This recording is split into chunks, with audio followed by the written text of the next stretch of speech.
Okay. What is your name? Amir Stevens, What grade are you in? 8th, What school do you go to? Greater Johnstown Middle School. Is that Garfield? Yes. Okay.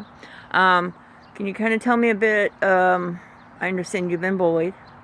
Okay. Can you kind of go into when did the bullying start? Bullying actually started for me in 5th grade.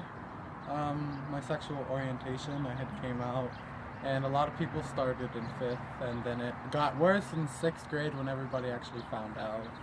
And then I think more until 7th grade, it started to wear down, but that's because people noticed that it didn't really have an effect on me, but it did inside, just I didn't show it on the outside. So. Okay. On that, focusing on on the inside, how did it make you? I mean, what did feeling wise? It felt more like I couldn't really describe the feeling because it was just a feeling that I felt constantly and didn't know what it was like.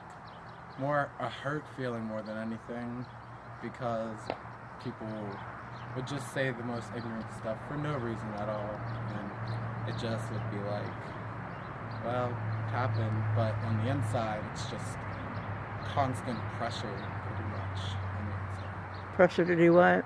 Pressure to harm myself.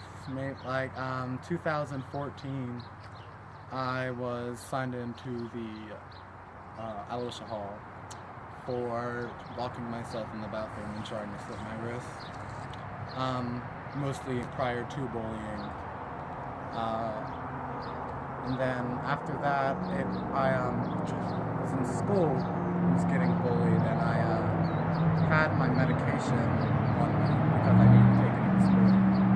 And I tried to take extra ones, but they had stopped me and they took me to the hospital, but they couldn't sign me in because they didn't have medications. So you tried committing suicide? Yes. Okay.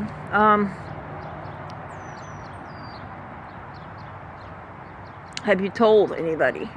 I mean, who would you tell? What would happen when you would tell? I told the school a couple times. They didn't really believe me because they thought, oh, okay, well, the size of you, people aren't going to want to bully you. But the school really didn't know my sexual orientation, so they couldn't really say anything about that because they didn't know anything, so they didn't know why people were bullying me. But I told them several times.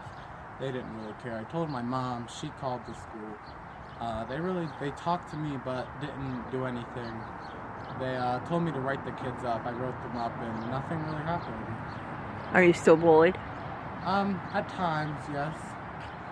Only, it's not as much because I'm in the alternative school, and bullying, honestly, is really strict down there compared to upstairs, but we have a whole different way of the teaching and everything downstairs than we do in my regular school. Okay. When you're bullied, what do they specifically do? Do they... Most of the time it's verbal. I think it's only really gotten physical in the boys' locker room in 7th grade. And that's whenever it really hit me hard and the feeling got worse because I thought, okay, they're just gonna say stuff, but it's not really doing anything. Okay. What would you say to a student or a child that's bullied and doesn't want to come out and talk about it or doesn't feel like they can? What would you say to that? What would you say to that victim right now? Right now, I would want them to at least talk to me and see if we could have a way of communicating, because I can relate to multiple things that a student may be facing. And if I can't relate to them, I'm still gonna talk to them, and tell them that yes, people are gonna bully, but it's one hard thing to get through, but you'll get through it as long as you have help, like friend-wise, and you can talk to them about it. Okay. I want you to know, I think you're very brave. You're awesome for doing this. And you seem strong enough to overcome what comes your way, to build a bridge and walk over the bullies and the stupidness they portray. And keep doing what you're doing. And, you'll go far. Just ignore what those bullies say. And, you know, you're going to do good in life. You really are. Thank you. You're very welcome. And thank you for doing this interview with me. You're welcome.